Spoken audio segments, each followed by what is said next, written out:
Již odedávna spolu válčily dvě mocné strany. Světlo a temnota bojovaly ve velkém konfliktu, již před příchodem lidí a ani andělé, ani démoni nemohli dosáhnout rozhodujícího vítězství. Jednoho jde se celý konflikt změnil, když se objevilo lidstvo. Jednoduchý, ale také inteligentní druh, který v očích obou stran dokázal konflikt změnit. Obě strany se snažily získat lidstvo na svou stranu. Síle temna si chtělo lidstvo podmanit hrubou silou a zastrašováním. Andělé se snažili před útiskem chránit. Temnou sílu tvořilo 7 démonů. 4 nižší démoni se jmenovali Duriel, Belial, Andariel a Asmodan. Byly to kruté bytosti, kterých se bálo celé peklo, a těmto 4 vládla pekelná trojice Mephisto, Bal a Diablo. Tyto 3 bratři byli vůdci pekla a s příchodem lidstva poznali jejich šanci získat lidstvo na svou stranu a vyhrát tak pro sebe velký konflikt. Jejich taktikou bylo získat kontrolu nad dušemi lidí a poté použít pro sebe. 4 démoni si mysleli, že se chtějí spojit s lidstvem a tento přístup nepřijali. Vytvořili tedy plán.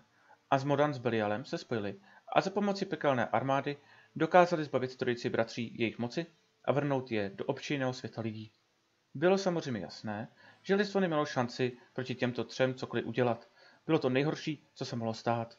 Kamkoliv se tyto 3 objevili, nezanechali po sobě nic jiného než smrt, chaos a zkázu, aniž by litovali svých činů, a se smrtí každé lidské duše jejich armáda rostla. Proti pekelným bratrům zasahl jeden z andělů, který nesl jméno Tyrael. Ten založil řád Horadrim, který pekelné bratry pronásledoval a nakonec uvěznil do kamenů duše. Cílem řádu bylo chytit 3 pány zla a vrátit lidstvu mír.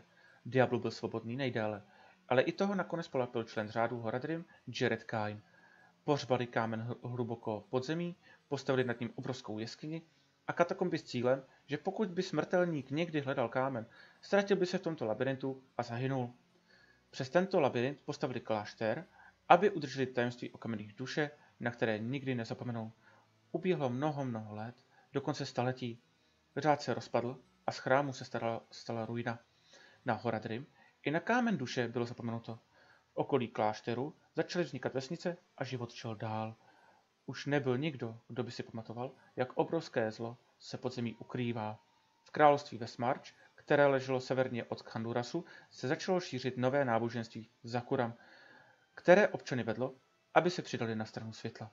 Náboženství se rychle dostalo do Khandurasu, kde na trůn usedl král Leorik, příznivec náboženství Zakuram a dobrý král.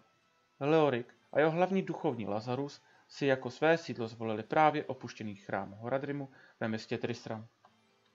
Něco se však změnilo. Příchod do opuštěných prostor posvátného místa probudil dlouho dřímající zlo a Diablo opět ucítil možnost stát se svobodným. Diablo ovládl Lazarusovu mysl. Lazarus byl zcela omámen Diablovou mocí a pod tímto vlivem se vydal do podzemí chrámu. Vstoupil do místnosti s kamenem duše, vzal kámen do ruky a zničil ho. Diablo byl volný. Diablo byl však příliš slabý na to, aby mohl ovládnout svět.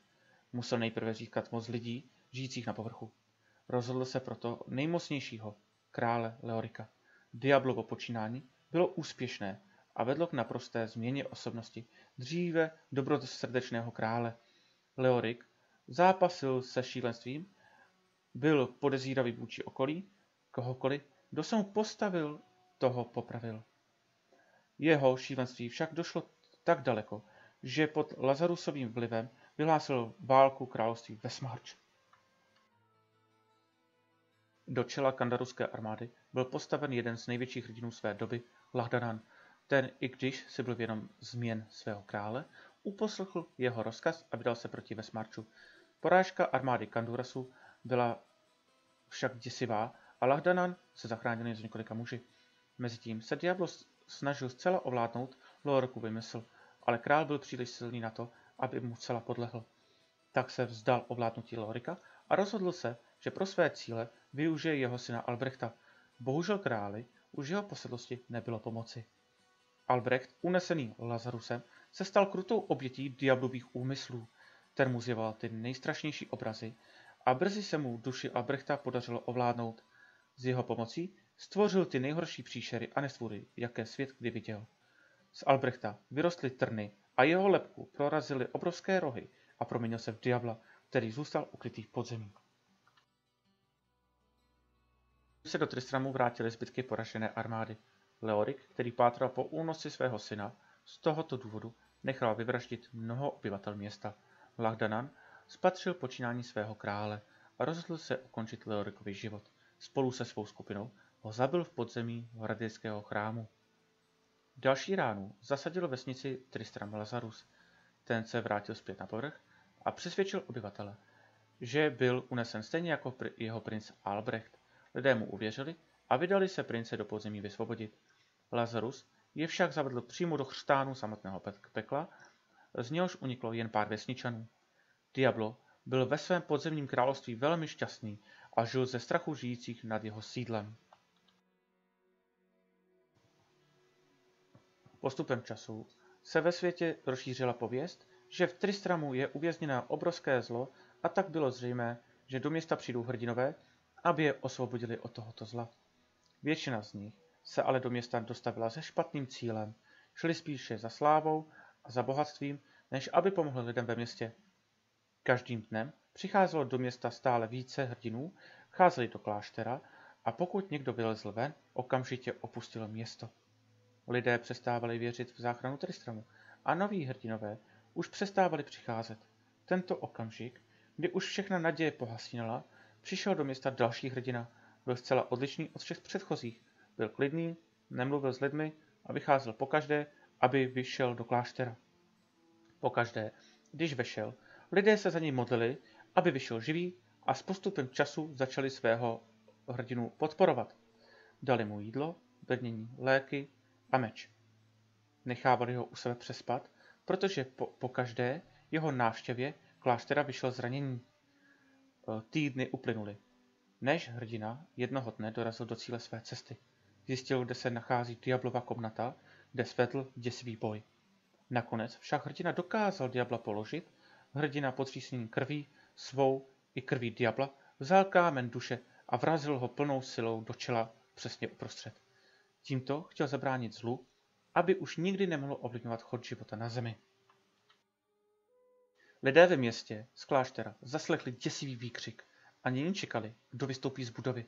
Když viděli svého hrdinu vystupovat z kláštera, který byl celý od krve, začali jásat, protože Diablo byl mrtvý. Oslavovali svého hrdinu celé dny.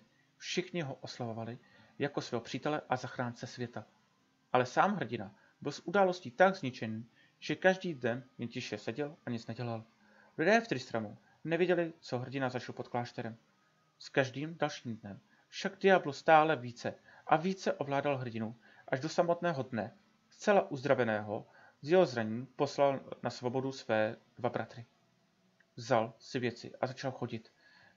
Na jedné straně hrdina, na druhé straně Diablo, který od nynějška měl být ve světě známý jako temný poutník.